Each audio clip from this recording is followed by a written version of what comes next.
तीन दामाद की सास पार्ट 2। अब तक आपने सुना कि कावेरी जी अपनी तीनों बेटियों ईशा, मोहिनी और सुहाना की शादी तीन घर जमाई लड़कों के साथ करवा देती है।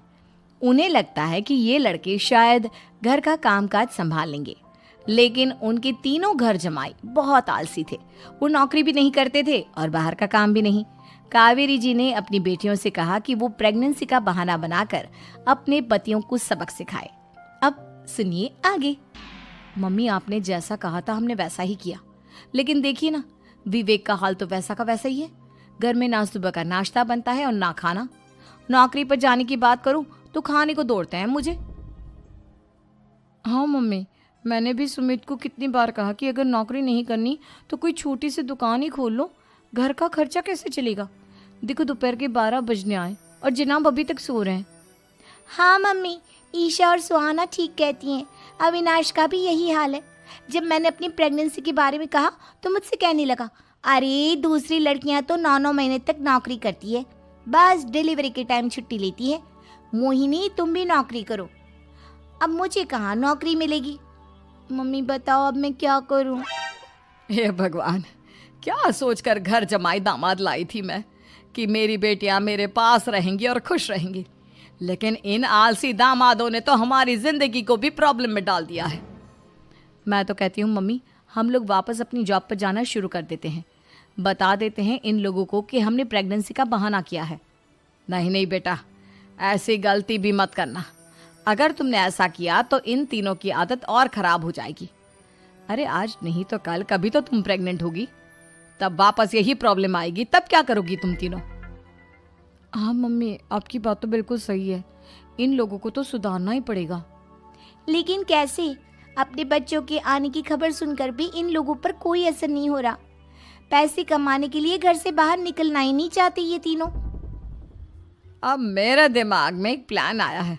तुम तीनों चिंता मत करो, उन तीनों को बुलाओ, फिर मैं बात करती हूँ। थोड़ी देर बाद कावेरी जी अपने तीनों दामादों को सामने बुलाकर अपनी बात कहना शुरू करती हैं। अविनाश, सुमित और विवेक, देखो बेटा, मैं ना तुम तीनों से बड़ा प्यार करती हूँ, इसीलिए तो तुम्हें घर जमाई बना कर रखा है मैंने। अरे मम्मी जी, सीधे सीधे कहिए ना, क्या बात है। प्यार तो हम भी आपको बहुत करते हैं। अरे मम्मी जी, आपकी इज्जत भी बहुत करते हैं। अरे भाई, आपके जैसी सास और कमाने वाली बीवी सबको मिलती है क्या? हाँ मम्मी, विवेक और सुमित ठीक कह रहे हैं। आपकी बेटी से शादी करके मेरी तो ज़िंदगी ही अच्छी हो गई है।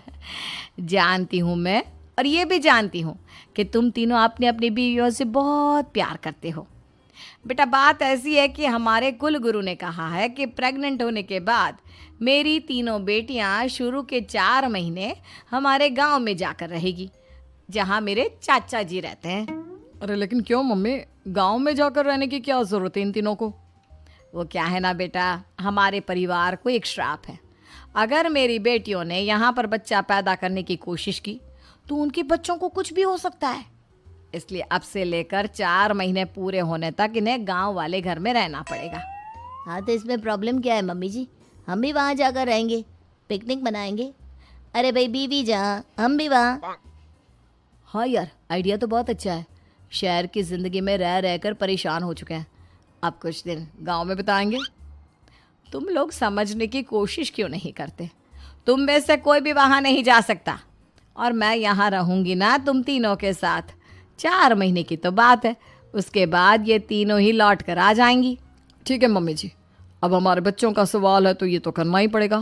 कावेरी अपनी तीनों बेटियों को कुछ दिन के लिए घर से बाहर कहीं दूसरे शहर में रहने के लिए भेज देती है। कुछ दिनों के बाद, अरे मम्मी जी, बहुत दिन से पिज्ज़ा नहीं खाया, मंगवाइए ना। क्या बताऊं बेटा, पहले तो बेटियां खर्चा दे देती थी क्योंकि उनकी नौकरी थी, लेकिन अब तो मेरे पास पैसे ही नहीं बचे। थोड़े बहुत पैसे हैं जो बच्चों की डिलीवरी में काम आएंगे। लेकिन मम्मी जी, आपकी बेटियों को वापस आने में तो अभी बहुत वक्त बाकी है। वही सोच सोच कर परेशान हो रही हूँ। सोच रही हूँ कल से दूध भी बंद करवा देती हूँ। अब दूध वाले को देने के लिए पैसे भी तो नहीं है ना। अरे नहीं नहीं मम्मी जी, अगर दूध भी बंद करवा दोगी तो मुझे चाय कहाँ से मिलेगी, और चाय के बिना मैं तो मर ही जाऊंगा। क्या करूं बेटा, इसके अलावा हमारे पास कोई ऑप्शन नहीं है, मेरे पास पैसे ही नहीं बचे।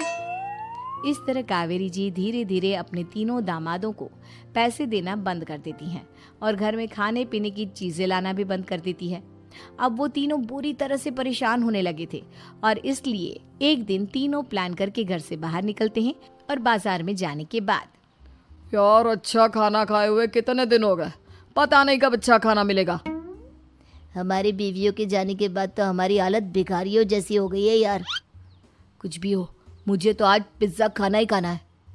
जेब में 1 रुपया नहीं और पिज्जा खाएगा, कहाँ से आएंगे पैसे? अरे देख वहाँ सामने बोर्ड पर क्या लिखा हुआ है, कंप्यूटर पर काम करने के लिए एक आदमी की आवश्यकता है। भाई मैं तो जा रहा हूँ, काम करूँगा और शाम तक पैसे लाकर आराम से पिज्ज़ा खाऊंगा। जा जा, तुझे कोई काम नहीं देने वाला, हम तो घर जा रहे हैं। चल भाई सुमित। सुमित और अविनाश वहाँ से चले जाते हैं और विवेक उस कंप्यूटर शॉप पर सारा दिन काम करके 5,000 रुपये कमा कर घर लौट कर आता है और अपने खाने के लिए अच्छी अच्छी चीज़ें भी लेकर आता है। ये देखकर विवेक और सुमित के दिल में भी कुछ पैसे कमाने की इच्छा जागती है। अरे सुबह सुबह कहाँ चल दिए तुम? मम्मी जी एक बहुत अच्छी जगह मिली है, कंप्यूटर पर काम करने के 5,000 मिले थे कल मुझे। अगर रोज़ काम करूँगा तो पूरे 40,000 की तनख्वाह। अरे वाह, ये तो बहुत अच्छी बात है दामाद जी, आपको जाना ही चाहिए। सुमित और अविनाश विवेक को इस तरह तरक्की करते देखकर परेशान हो जाते हैं और वो दोनों भी काम की तलाश में निकल पड़ते हैं। धीरे धीरे उन दोनों को भी काम मिल जाता है। अब कावेरी के तीनों दामाद छोटी मोटी नौकरी करके अच्छा पैसा कमाने लगे थे। एक दिन कावेरी उन्हें अपने पास बुलाती हैं। अरे वाह, विवेक 40,000 कमा लेता है, अविनाश 60,000 और सुमित तुम भी 40,000 के आसपास कमा ही लेते हो। कुल मिलाकर तुम अच्छे खासे पैसे कमा रहे हो बेटा। हाँ मम्मी जी, बहुत मज़ा आता है जब महीने के एंड में मोटी रकम हाथ में आती है। पूछिए मत मम्मी जी, घर में रहकर रोटी बना बना कर और तो जैसा महसूस होने लगा था मुझे तो। हाँ बेटा, तुम तीनों की बात तो बिल्कुल ठीक है और जानते हो अब तुम तीनों की पत्नियां भी वापस लौट कर आने वाली है। लेकिन मम्मी जी अभी तो उन्हें गए सिर्फ 2 महीने हुए हैं, आपने तो कहा था वो 4 महीने के बाद लौट कर आएंगी। ऐसा कुछ नहीं है बेटा, मैं सिर्फ तुम तीनों को सबक सिखाना चाहती थी कि आदमी घर में बैठकर बीवी की कमाई खाता हुआ अच्छा नहीं लगता। इस दुनिया में हर इंसान को मेहनत करनी चाहिए, काम करना चाहिए, चाहे वो औरत हो या आदमी, ताकि अपने परिवार को संभाल सके। कावेरी की बात सुनकर उन तीनों को अपनी गलती का एहसास होता है और कावेरी उन्हें सच बता देती है कि ईशा, सुहाना और मोहिनी शहर में ही कहीं दूसरी जगह रह रहे थे। शाम के वक्त उन तीनों की पत्नियां लौट कर आ जाती है और कावेरी जी का परिवार एक खुशहाल परिवार की तरह